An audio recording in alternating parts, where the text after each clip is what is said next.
Sigamos. Por eso yo, por mi parte, desde que me enteré de la fe que tienen en el Señor Jesús y del amor que demuestran por todos los santos, no he dejado de dar gracias por ustedes al recordarlos en mis oraciones.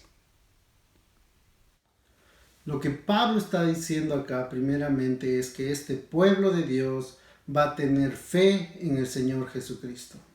Es lo primero. Este pueblo de Dios, esta nueva humanidad va a tener fe en el Señor Jesucristo, número uno. Luego Pablo va a decir que este pueblo tiene amor por los santos, amor por los que son de la casa de Dios, amor por el pueblo, amor los unos por los otros. Es lo que Jesús decía, en esto sabrán que son mis discípulos, en que se amen los unos a los otros. Entonces, esa es una de las primeras partes, es primero amarnos los unos a los otros. Esa es la naturaleza de este pueblo, de esta nueva humanidad. Luego, continuamos. Pido que el Dios de nuestro Señor Jesucristo, el Padre glorioso, les dé el espíritu de sabiduría y de revelación, para que lo conozcan mejor.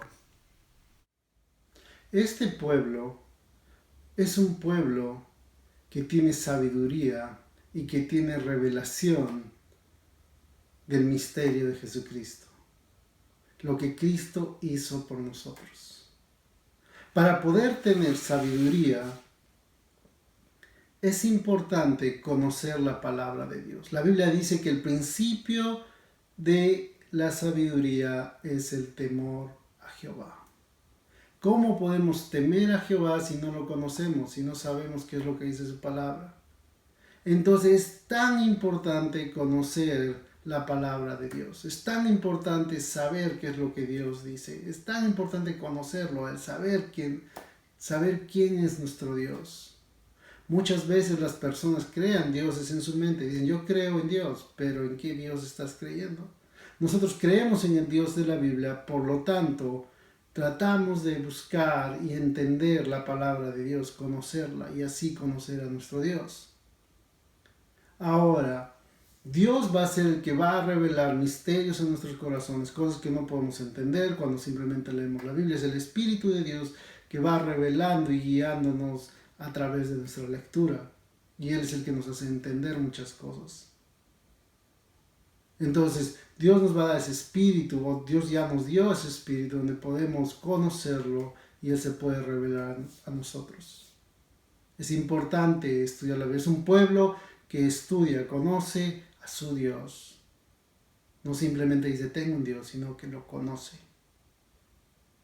Y es porque estudia, pero también porque es el Espíritu de Dios quien va revelando a este Dios que la Biblia nos muestra. Ahora, Pido también que les sean iluminados los ojos del corazón, para que sepan a qué esperanza Él los ha llamado, cuál es la riqueza de su gloriosa herencia entre los santos, y cuán incomparable es la grandeza de su poder a favor de los que creemos.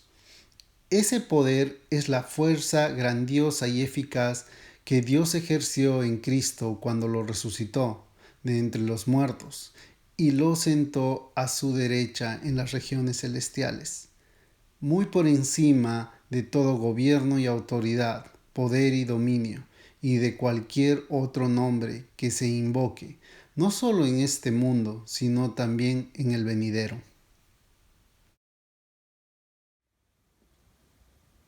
en este pasaje quiero resaltar dos cosas. Una es que nuestros corazones sean iluminados para entender cuál es la herencia que Dios ha dado para nosotros.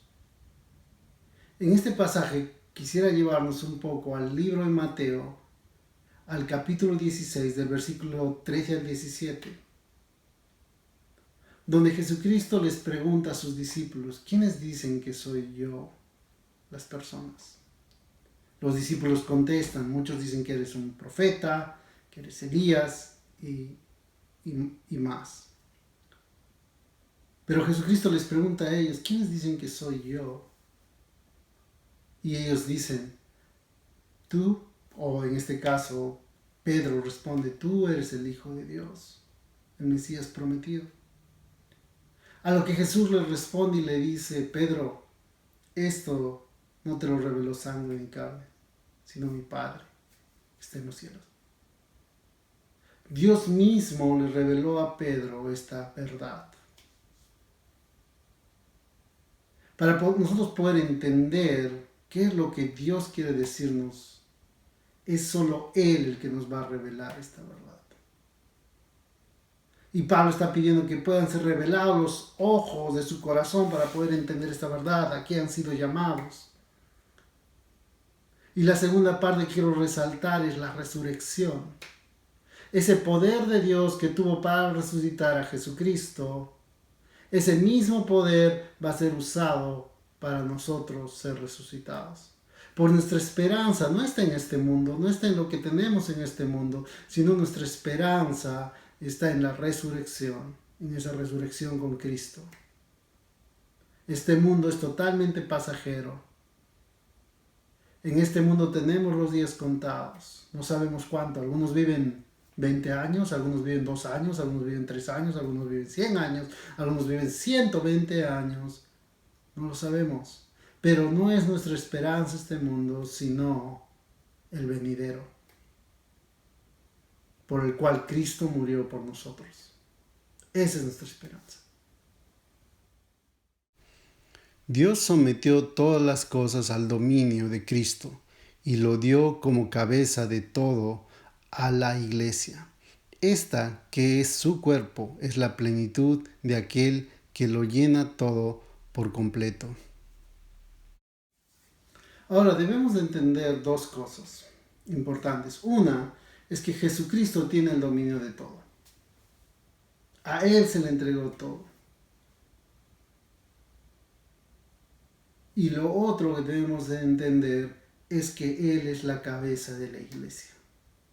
Una de las cosas que me han llamado la atención bastante es que olvidamos que la iglesia, el sentido de la iglesia, no es hacer actividades buenas, no es hacer un montón de cosas para la sociedad, sino el sentido de la iglesia es Cristo, pues Él es el centro de la iglesia. Él es la razón de ser de nuestras iglesias, es la razón de ser de este cuerpo. Entonces, hemos aprendido el plan de Dios, que era primero la obra de Dios, que fue redimir al hombre y redimir la creación, y segundo, el hombre de la nueva humanidad, que es aquel que oye el mensaje de salvación, cree en el mensaje de salvación, cree en Jesucristo, y después de esto es sellado con el Espíritu de Dios. Y la tercera parte es el pueblo de Dios, que es un pueblo que se aman los unos a los otros, conocen a su Dios, entienden quién es la persona de Jesús, y Jesucristo es el centro.